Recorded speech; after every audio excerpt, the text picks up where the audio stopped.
Coming up today on Canfield and Company. Cylvia Hayes. Remember her? She's back and she's looking for a deeper meaning. Also on today's show, we'll talk about the September 2016 homeless sweep on the Springwater Trail. Also on today's show, the Wapato Jail. Is this an option for a homeless shelter for the Portland area? These stories and more coming up right now. Hi, welcome to Canfield and Company. I'm Rob Canfield, and I'm your host today. I'm your host for every show. That's why it's called Canfield and Company.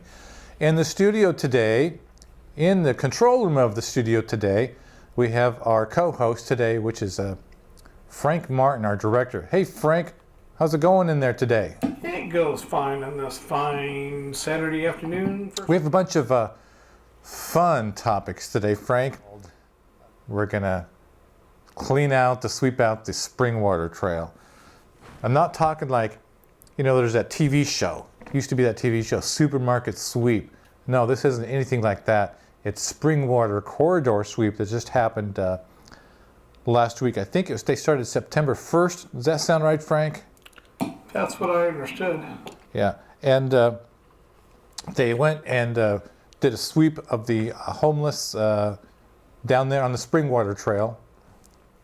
So some service providers went down there, I guess for several weeks before the actual sweep to see if they could encourage people to move along or encourage people to get help. I mean, they had screenings for housing programs, and I guess they did assist quite a few people getting into temporary homes or shelters or motel rooms or even permanent housing situations. And they cleared much of them out. I don't know exactly how they were able to do this, Frank. This is a pretty long trail, at least in Portland's jurisdiction alone. We're talking 14 miles of Springwater Trail just in the City of Portland jurisdiction. So you've got multiple jurisdictions. You've got City of Portland, Multnomah County, and then you've got the Gresham. I think part of the trail goes into Clackamas County and Milwaukee. Pause.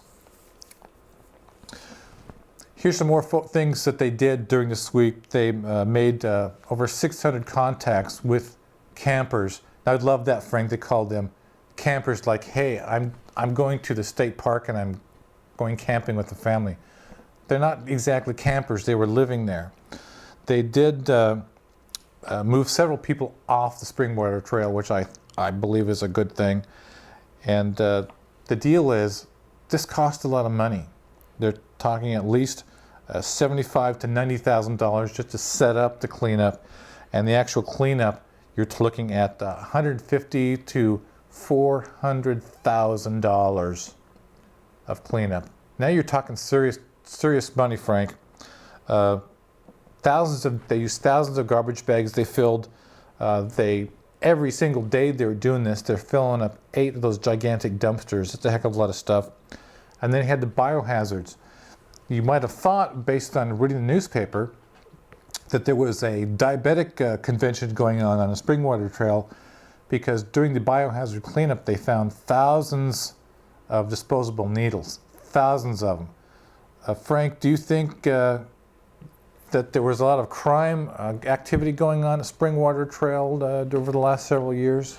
Oh, I do believe so. I mean, it can't be anything else, because I know they're not just, it can't be just a bunch of diabetics down there. No, that would be a huge coincidence. All homeless people are diabetics. I don't think that's what it is. I'm thinking heroin, drugs, other drugs, meth. That could be. Oh, yeah. And I was watching all the different news stations, KGW, KATU, KOIN, and what struck me is the mode of transportation of your stuff down there are shopping carts. Well, hello, I think that is stolen property. They belong to stores. Got stolen property. Then all of the stations also mentioned the vast number of multiple bicycles per homeless person and scores and scores and scores of bicycle parts at each location. Do you think there's any bicycle theft going on in the area, Frank? What do you think? Oh, I think so too. I mean, it all adds up. Now, remember, Cylvia Hayes, for I think it's a year and a half, did a moratorium for any Portland Police Bureau to do any enforcement against these people. That's right. They just left them alone, let them camp out there, and now they're complaining because it's costing money to clean it up. You wish that there were some real leadership coming from the city of Portland. I really hope that when the new mayor comes in, good old, what's his name? Ted Wheeler. Ted Wheeler. I hope that we get some more leadership regarding the homeless issue from Mr. Wheeler. But I'm going to interject here, Rob. It goes beyond the city of Portland or Gresham or Multnomah County. I blame it on the state because, we're being told by the state that, hey, our economy is going gangbusters. It's all improving. If it's improving so much, why do we have so many people who lost their homes and are homeless and don't have jobs? That's right, and it can't all be blamed on the lack of affordable housing. No, there are so many people who are off the work rolls, who have stopped looking for work, and you always have the state and the county, they release unemployment figures, which shows people who have currently applied for unemployment, but that is an entirely inaccurate figure because there are tens and tens of thousands of people in Oregon and hundreds of million, I think it's 80 million people in the United States, Frank, who are off the work rolls. That's a mere estimate, but yes. Yeah, and in Oregon, you have tons of people who are not on the work rolls. They're not working. So if they're saying things are picking up, the economy's picking up, well, that's flat out false, and they use the unemployment statistics in an inaccurate way to show how difficult it is for businesses and just people trying to find a job to do business. I'm going off the track a little bit here. So let's talk about again what they found down on the good old Springwater Trail. Like I said, multiple dumpsters every day, thousands of needles, 9 gallons of urine. I bet it was a lot more than that, Frank, over the days. And they had to have bio-cleaning stuff down there.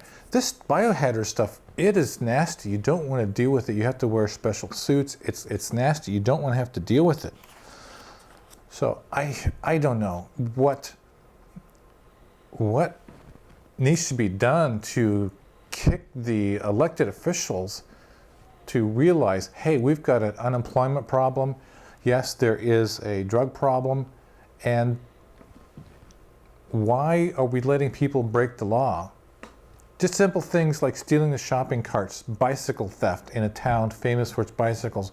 Why is it no big deal for our elected officials? They've looked the other way for so long. Why is it not a big deal?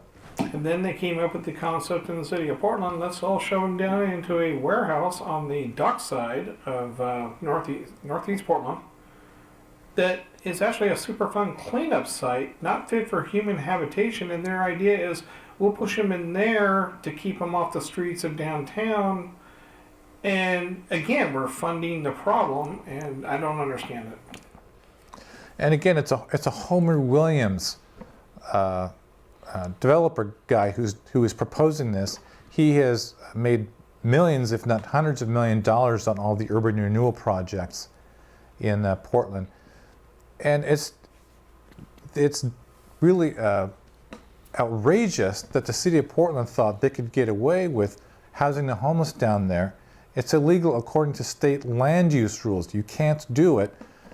The other thing about that is they would be using the city of Portland's water fund to do this. The land belongs right now to the Water Bureau, I believe. Isn't that right, Frank?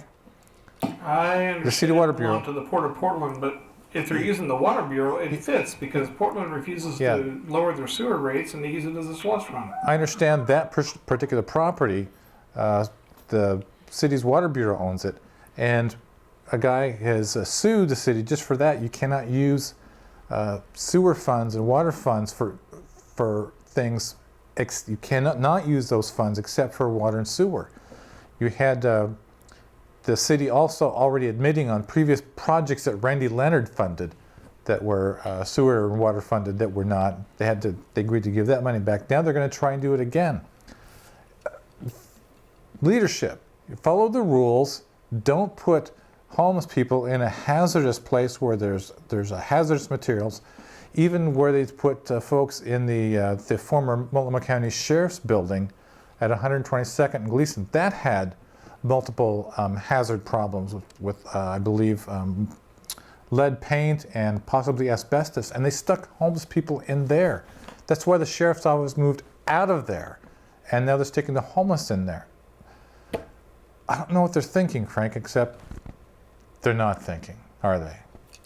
Nope. And I heard a news report, and I don't know if it's true or not, but even the homeless who try to go to the shelters that they're now suggesting you need to stay off the Springwater Trail and go to the shelters, they're overflowing. So, Yeah. that goes back to my point about the economy. If the economy was so good, we wouldn't need all these shelters that get filled up every night. People would have jobs. We'll be right after this. We're going to talk about a little more about the homeless shelter situation right after this.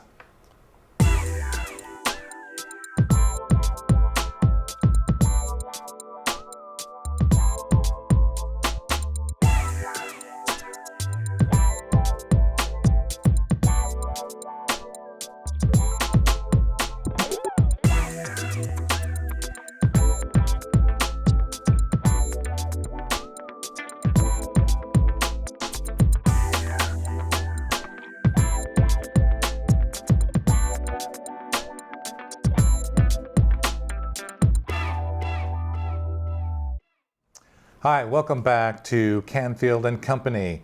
I'm your host, Rob Canfield. Isn't that a strange coincidence? The host of the show has the same name as the name of the show? I couldn't resist, Frank.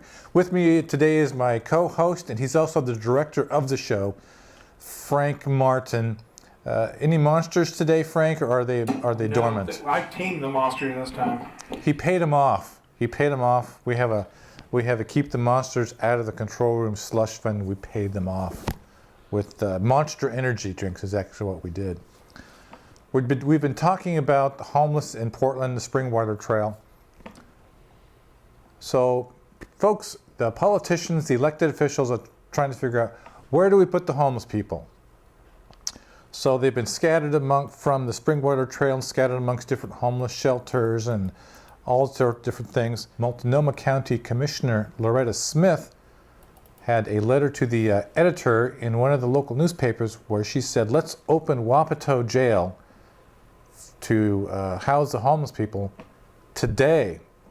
And if you don't know the history of the Wapato Jail, this is a jail that Multnomah County built, 10, 15 years ago, Frank?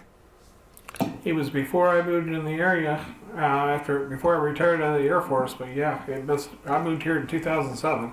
So it's been at least 10 years ago that Multnomah County built this jail, the Wapato Jail. It's out off of, it's out East Portland somewhere.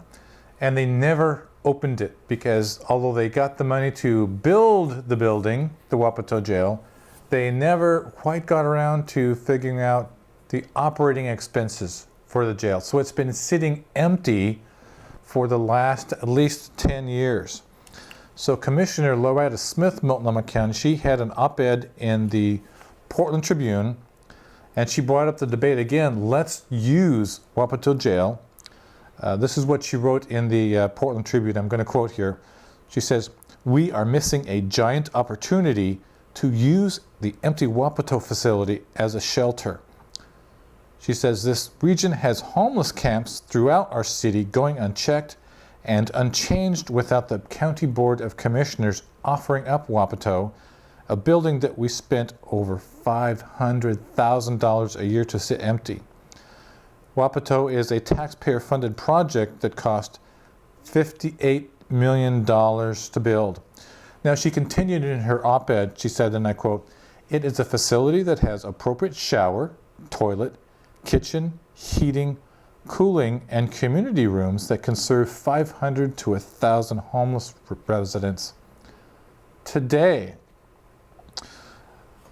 Now, some of the folks in Multnomah County, some of the staff said, hey, you can't just turn on a portion of the jail, you have to turn the whole thing on. And it adds up to $136,000 a month, he said, to operate it, which is $1.6 million a year. But he says, well, Hanson, from a facilities point, costs $15,000 a year. Well, yeah, Hanson, it's the former sheriff's office, 122nd Gleason. It has multiple health problems, I think, lead problems, asbestos problems, and it's falling apart. That's why the sheriff's office moved out on it. 200-bed shelter compared to what Commissioner Smith is proposing. The jail could support 500 to 1,000 homeless residents. Perfect situation. Instead of 200 beds in an old county sheriff's office, that's a dump. So, you know, Commissioner Smith has a point. Why not use this facility? Previous elected officials have said, well, if we put them to Wapato jail, it puts a stigma on them because it is, after all, a jail, and it takes them away from the social services they can get downtown, etc., etc., etc. Well, hello. You have McMinimum's Edgefield in Fairview. They bought a jail, an old jail, they're going to use as a motel. I think going from a Springwater Trail, living in a tent, personally, I wouldn't have a problem going from there to living in a nice jail cell, because I know I'm not in jail, but I'm in a safe place. I think that's a really good idea. And people complaining about Wapato Jail is not within range of social services. Well, guess what? It's also not within range where the drug dealers hang out, which is downtown Portland, the Springwater Trail. Maybe the folks who are having drug issues would be a help for them to be away from all of that in a safe place like Wapato. So, Frank, what are your opinions on Wapato? Do you think that Commissioner Smith has a good idea? I think the commissioner has an idea that needs to be looked into. I don't have much faith in the Multnomah County Sheriff Department using Wapato. I mean, we now have new Sheriff Mike Pence, who was the former Portland Police Bureau chief before he retired there, and I don't expect to see him using Wapato. So, I mean, why spend $50,000 a year lighting the place, heating the place to keep the pipes from freezing without using it a little bit? But then again, it goes back to the taxpayers paid for that jail to make it a jail. And we've had successive Multnomah County commissions and sheriffs who refuse to use it. So why not make a little bit of use for it, even on a temporary basis? You make a good point. $58 million back 10, 15 years ago. Of course, $58 million isn't quite like it used to be, but still, that's a heck of a lot of money that's basically been wasted until now. So use it for a homeless facility or use it for a jail. The county has to get some use out of this building. It's a travesty to have that building empty all these years. And of course, now you were mentioning that some of them were saying, "Oh, there's a stigma being putting them in a jail." Well, yeah.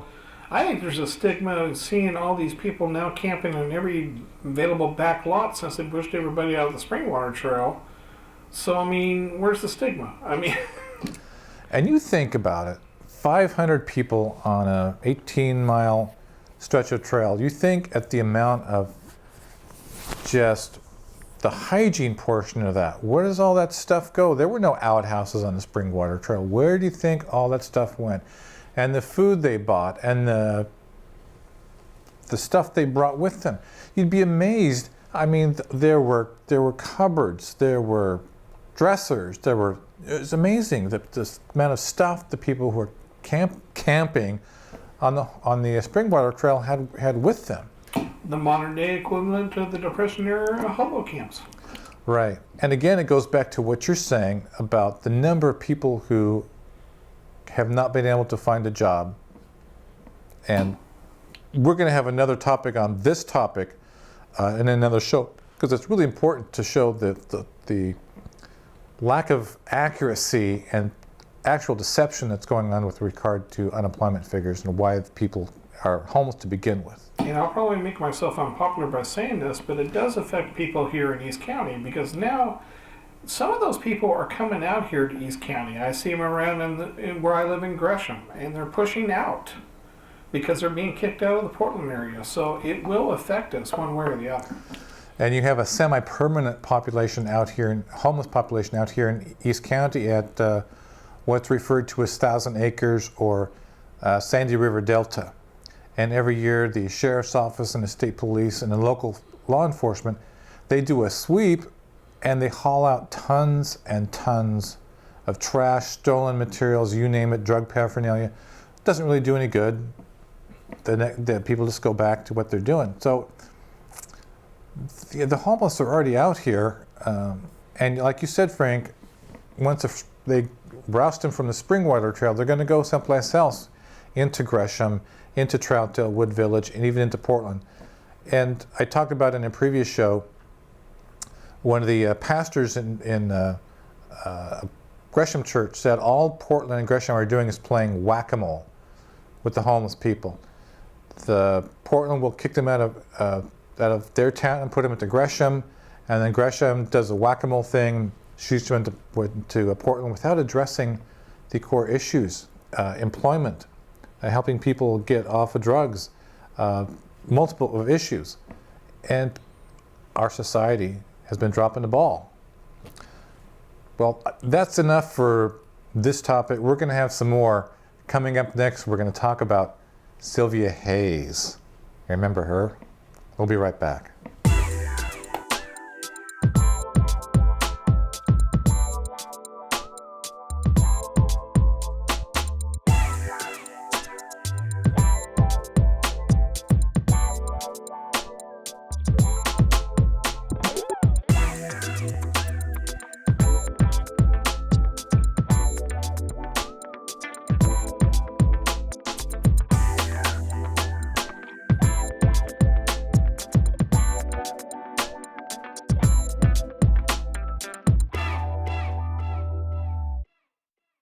Hi, welcome back to Canfield and Company. I am your host, Rob Canfield. With me as my co-host today is our director, the director with the mostest, Frank Martin. How's it going in there today, Frank? It goes great. Well, the next topic, I think, I saw this in the Oregonian. Frank saw this also in the Oregonian. Cylvia Hayes, remember, she is former girlfriend of former Governor John Hitzhaber, and he resigned in disgrace. So here we are 18 months later after she left the governor's mansion. So now she's trying to reboot herself and get her life and career back and going. So she's doing an overhaul. She's got a blog site and she's posting articles like in the Huffington Post.